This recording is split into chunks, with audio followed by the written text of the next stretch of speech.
जीव स्वयं नित्य निरंतर कर्मों के जाल को रच रहा है और अपने आप को बांध रहा है। आपको मुक्त होना है, बंधना नहीं है। जीव का जन्म कर्मों के अनुबंध से होता है, कर्मों के बंधन से होता है, और उसको अपना ऋण चुकाना होता है। कर्मानुबंध ये बहुत सूक्ष्म विषय है। जैसे आप जिस परिवार में जन्म लिए हैं तो उस परिवार के लोगों से आपका ऋण है, इसलिए उसी परिवार में आप आए हैं। और ऋणानुबंध उसको बिना चुकाए या बिना वसूल किए आप वहां से जाएंगे नहीं। आपको लेना है तो वसूल करना है और देना है तो चुकाना है। ये पूर्व के जन्मों से निश्चित किया गया है। जैसे किसी के यहां पुत्र हुआ, जन्म से ही पैसा खर्चा शुरू हुआ, जो बड़ा हुआ तो उद्दंडता के द्वारा मार पूरे परिवार को क्लेश पर क्लेश देता चला जा रहा है। ये तुम्हारे कर्म का फल है। या ऐसे शक्तिहीन बुद्धिहीन ऐसे पागल पूरे जीवन सेवा करो, तुमसे अपना हिसाब चुकाने के लिए वो आया है। अब परिवार के जो सदस्य जुड़े आके, मतलब पत्नी आते ही पूरी हृदय में आनंद, परिवार में आनंद, और जीवन भर वो आनंद ही सुख देने के लिए उसका जन्म हुआ। वो अपना ऋणानुबंध मुक्त, और आते ही भयंकर क्लेश खड़ा कर दिया, बीच में दीवाल और झगड़ा वैसा, फिर अतरे दिन मारपीट शुरू, कलह अशांति, पूरा जीवन नरक हिसाब करने आए।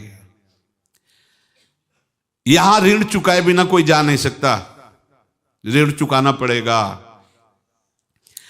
किसी का ऋण वसूल करना है तो किसी को ऋण चुकाना है, दोनों काम करने होते हैं। अनेक जन्मों में अनेक लोगों के साथ हमने जो बर्ताव किए हैं, अच्छे या बुरे, वो होंगे। अब किसी आदमी को हम जानते नहीं, अचानक मिला, अचानक टक्कर लगा और मार पीट गाली गुप्ता सब कर दिया, चुपचाप सह लो। क्यों? ये आपका हिसाब है, पूर्व का हिसाब। हमारा उससे कोई द्वेष नहीं, कोई संकल्प नहीं। अचानक घटना घटी और हमसे द्वेष करने लगा, हमें पीटने लगा, हमें गालियां दे, ये हिसाब है, चुपचाप सह जाओ। अपने घर का भाई ही भारी दुश्मन बन गया और क्लेश दे, हिसाब है। एक प्रभुदत्त ब्रह्मचारी जी की वाणी में पढ़ा था, एक महात्मा जी भ्रमण करते थे तो उस समय असरफियां चलती थी, मोहरे असरफियां, तो उनको भेंट में देते लोग। तो या तो ठाकुर सेवा में लगे तत्काल, या संत सेवा में तत्काल लगे, उसका संग्रह करके डोलना ये ठीक नहीं है। बैरागी के लिए सिद्धांत में ये ठीक नहीं है। तो जब 2, 4, 6, 8 ऐसे मोहरे हुई तो उन्होंने विचार किया कि और भ्रमण करके जब काफी मोहरे हो जाएंगी तो प्रयागराज में जब कुंभ पड़ता है, एक बार पूरे सब अखाड़े के संतों को, अलग अलग संप्रदाय सब संतों को बुलाएंगे और सबको पवाएंगे। अब साधु है तो यही विचार करेगा, और क्या विचार करेगा। तो उन्होंने एक ऐसे डंडा बनवाया, बेंत, जो ऊपर से चूड़ीदार और भीतर पोला, और मोहरे उसमें डालते गए। और भ्रमण, जहां जहां श्रद्धालु भगत थे सबके यहां जाना और इच्छा रखना कि एक मोहर तो दे दे दक्षिणा में। कामना कोई भी हो वो बांधती ही है, ध्यान रखना। इसीलिए प्रभु जो चाहे वो करे, अपनी चाह नहीं रखनी चाहिए, अपनी चाह प्रभु की चाह में मिला देनी चाहिए। धीरे धीरे वो छड़ी भर गई।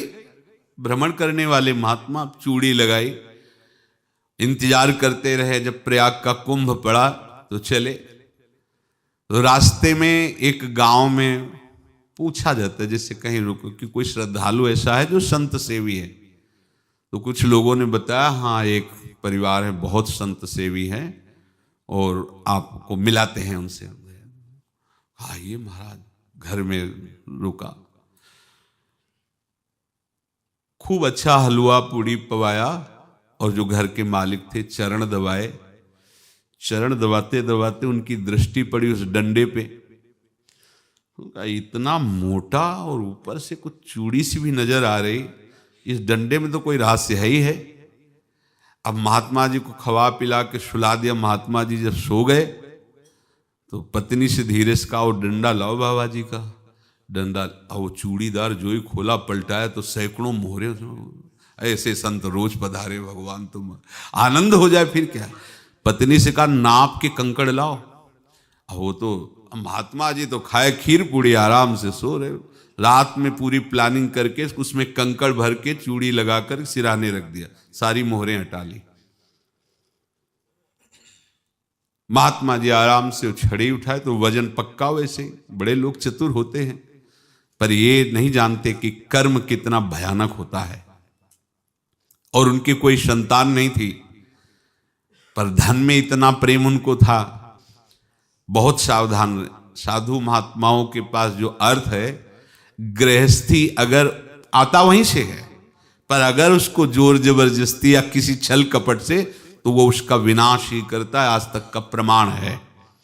अब उनको ये भाव पता नहीं होगा, या पता होगा तो लोभ के कारण वो उसको मान नहीं पाए होंगे। महात्मा जी गए प्रयाग में, किसी अखाड़े पर रुके और वहां प्रार्थना की कि कल जो है संपूर्ण अखाड़ों का निमंत्रण किया जाए और सब संतों को भोग पवाया जाए और उनको दक्षिणा भी दी जाए। महंत ने सोचा कि बहुत बड़ा है तो उत्सव है, क्योंकि प्रयाग में कितने हजारों संत महात्मा सब। उनका महाराज बोरों इसमें चीनी और टीनों घी लगेगा, सब व्यवस्था। बोले आप मंगाइए, एक एक हिसाब हम करेंगे, हमारे पास सब व्यवस्था है। बोले कुछ तो पहले दे दो, वो इकट्ठे देंगे हम। उनको था कि अगर हम छड़ी खोला और दो चार मोहरे दी, किसी को पता लग गया तो गड़बड़ हो सकती। बोले हम भंडारे के समय आखिरी में सब कुछ आपको दे देंगे। ठीक है। वो अपने पास से पैसे लगाकर खूब जितना सामग्री सब लाए, लाखों की, और सब संतों को निमंत्रण कर दिया। संत जन निमंत्रित हो गए, भंडारा बन रहा है। तब वहां के महंत है और उनका देखो भंडारा भी बन रहा है, संतों को निमंत्रण। अब आप अर्थ की व्यवस्था कीजिए, क्योंकि इतनी बड़ी हमारी सामर्थ्य नहीं थी जितना हमने किसी तरह हमने व्यवस्था की। अब मुझे अर्थ चाहिए, तभी आगे की व्यवस्था बढ़ेगी। संतों को दक्षिणा देंगे और जिनसे अर्थ लिया उनको दे। देखो रसोई बन गई है सब। उनका छत में विश्वास नहीं तो ये अभी चूड़ी खोली। उनको तो था ना कि मोहरे हैं, कंकड़। तो अब जैसे कितना उनको सदमा लगा होगा। हजारों संतों का निमंत्रण, रसोई बन, मतलब संत हो के छल कपट। तो उनका महाराज आपने तो हमारा नाश कर दिया, जो महंत थे। अब बताओ रसोई बन गई, संत निमंत्रित हो गए, और आप ये कंकड़ दिखा रहे हैं हमको। आपने तो हमें बर्बाद कर दिया। हमारी इतनी सामर्थ्य नहीं थी, आप पहले बता देते। संत होकर ऐसा छल कपट। अब वो बोले तो क्या बोले, क्योंकि उनको पता था कि मोहरे हैं इसमें। अंदर से उनका चिंतन गया उसी सेठ के पास, अच्छा ऐसा धोखा हमारे साथ किया, भोगोगे तुम। ये जो निकलता है ना भोगोगे, ये अकाट्य होता है। क्योंकि किसी का भी हृदय, मान लो किसी भी जीव जंतु को आप कष्ट दें और उसका हृदय आह भर जाए, तो वो आह वज्र की लेख है, तुम्हें भोगना पड़ेगा। वो देखो भीष्म जी को भोगना पड़ रहा है ना। सांप को ऐसे धनुष की नोक से उठाया और बंबूल के कांटों के ऊपर फेंक दिया, कई दिन तक शेदा हुआ, वो आह भर करके मरा। तो आपको 6 महीने बाणों की सैया पर आह किसी की ना लेना जिंदगी में। कोई ऐसा कोई आह भर करके कह दिया तुम समर्थ हो, हम तो कुछ कर नहीं सकते, और अंदर से दुख, फिर तुम्हारी सामर्थ्य काम नहीं करेगी, मिट्टी में मिला देगी। फिर ये तो संत थे, और भगवत आराधना के लिए, संत आराधना के लिए ही ऐसा किए हुए थे। अब इनका कैसे मुंह दिखाएं, अब क्या करें। सुबह संत जन आएंगे, सबके बीच में हमारी कि देखो इन्होंने, अब क्या करें। गए और संगम में जाके छलांग लगाई, अपने प्राण त्याग दिए। अब उनके तो पास मोहरे थी और व्यापार बढ़ा, और 9-10 महीने बाद ही लड़का हुआ। अब तो उनको कि संत फलीभूत हो गया। देखो व्यापार चल रहा, लड़का नहीं होता था, लड़का भी हो गया, बड़ा आनंद छा रहा है। जब से वो प्रकट हुए और धन की वृद्धि शुरू हो गई, पढ़ाई लिखाई में उनके खर्चा हुआ सब, बस बीमारी शुरू हो गई उनके शरीर में, अब उसमें पैसा जाना शुरू हुआ। इतने आसक्त तो वो दोनों हो गए कि कुछ भी हो, व्यापार ठप, संपत्ति बेचना शुरू। तो उन्होंने कहा कि बेटा मैं क्या कर सकता हूं तुम्हारे लिए?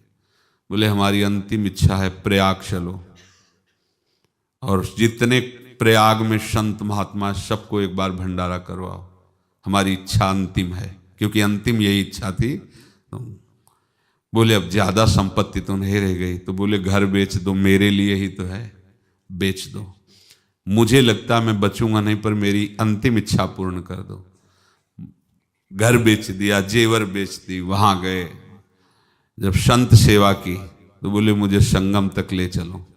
संगम तक ले गए और बोले समझे तुम चुराए थे और हमने उसको छीना है, कुछ नहीं रह गया तेरे पास कुछ, अब केवल ममता और आसक्ति में जलकर मर और नरक प्राप्त कर। मैं वही महात्मा हूं जिसकी तूने मोहरे ली थी, शरीर छोड़ दिया। महात्मा को जन्म लेना पड़ा और इनको दुर्गति भोगनी पड़ी। ऋणानुबंध होश में, ऐसा नहीं कि आप जो कर रहे हैं कोई देख नहीं रहा, कोई हिसाब किताब नहीं, जो कर रहे हैं अवश्य में भोक्तव्यम, बहुत सावधान।